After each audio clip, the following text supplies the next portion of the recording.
Hi everyone, welcome back to the channel. My name is Shanta and you are watching English with Shanta. I am back again with another video which belongs to the same series of self-learning of learning English alone. I have shared two other videos, one which is the jam technique and the other one which is the shadowing technique.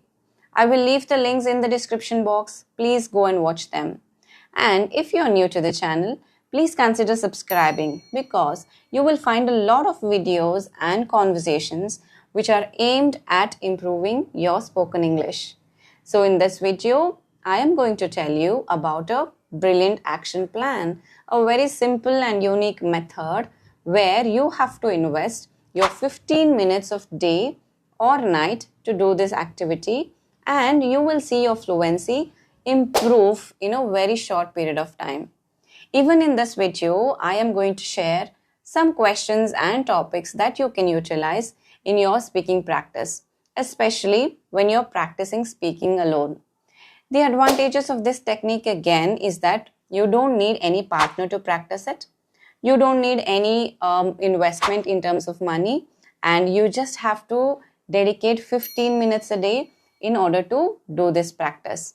Now, if you're telling that you don't even have 15 minutes to practice, then let's accept that you are not very keen on learning this language. Please accept it.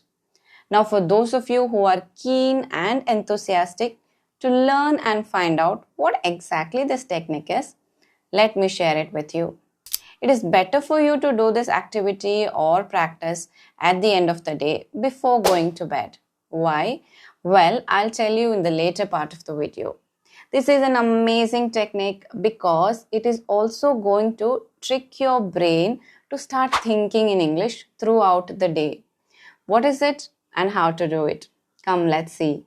See, you have to dedicate 15 minutes of your day or night to practice this technique. In that 15 minutes, the first step is that you have to dedicate 10 minutes to writing. Yes, you heard it right. You need to write. But I said fluency, right? And why writing? You must be wondering, how will writing make you fluent? Well, let me tell you that writing is the most underrated step when it comes to learning and improving English. Everybody tells you about listening, reading, and speaking, but there are very few who shed some light on the importance of writing. Writing and speaking are the two ways in which you are expressing whatever you have read or listened to. Listening and reading provide you with necessary input, while writing and speaking help you utilize that input and provide an effective output. When you're writing, you have a lot of advantages. You can stop, think, recollect, and write. If you wish, you can research and replace regular words with new and interesting ones. For example, writing mundane for boring and daunting instead of difficult. If you have some grammatical doubts, you can ask Google and verify it. If your sentence is right or wrong. If you don't know what a particular word is called in English, just ask someone around you whose English is good or search online. When you do this, you will remember that particular word or sentence for longer. Now, what should you write?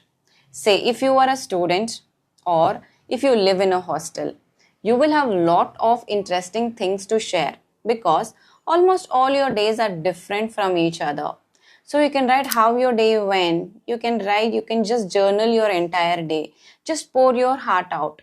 For students, usually their daily routine is not mundane.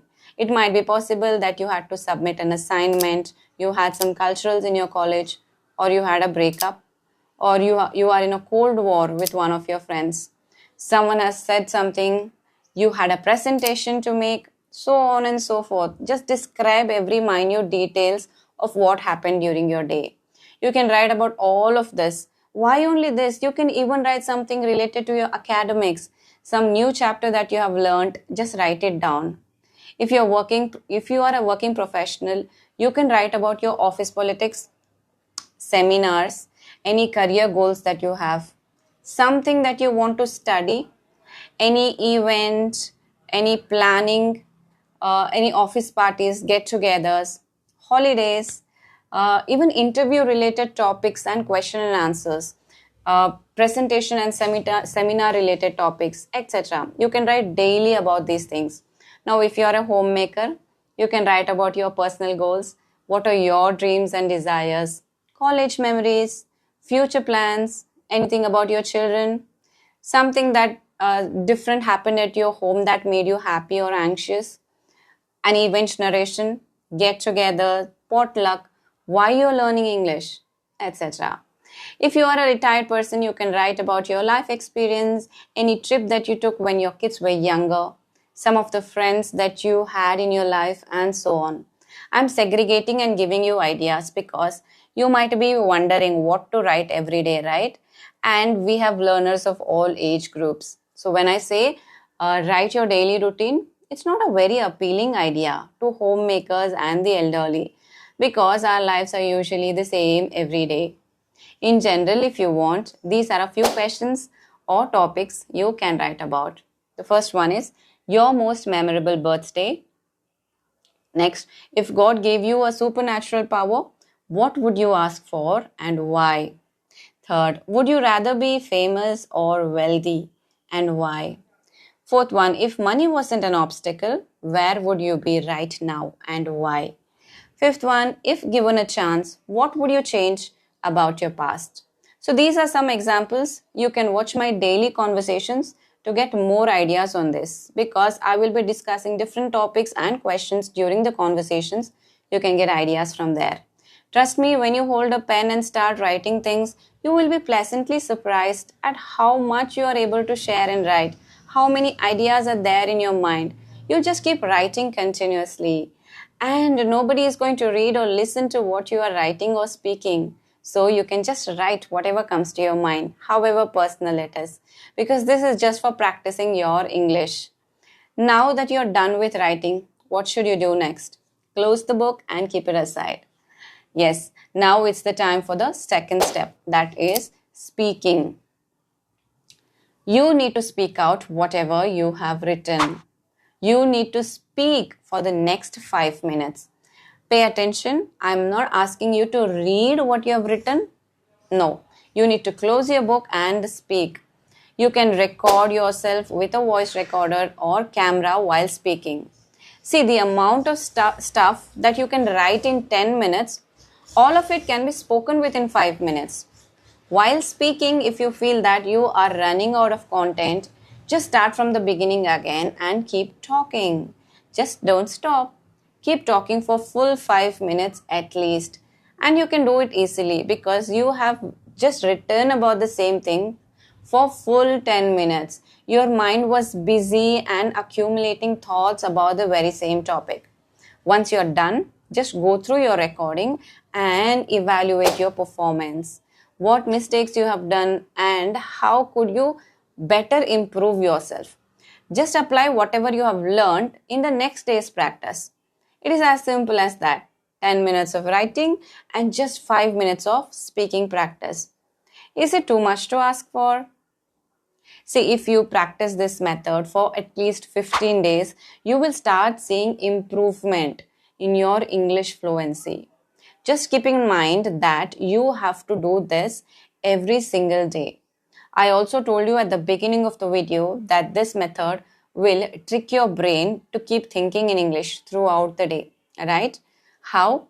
See, just try your best to keep thinking in English throughout the day and keep accumulating thoughts and ideas to write in the book at the night. This is the thing that has to keep running in your mind throughout the day. This way, you will be able to force your mind to keep thinking in English. And thinking in English is the first step to your fluency journey. Now, I suggested you to do this activity at night because you are mostly done with all of your household chores, all your pending works, and your mind is relaxed and at ease. You can practice without distraction. And if you feel a little extra motivated some days, you can practice this activity for a few extra minutes.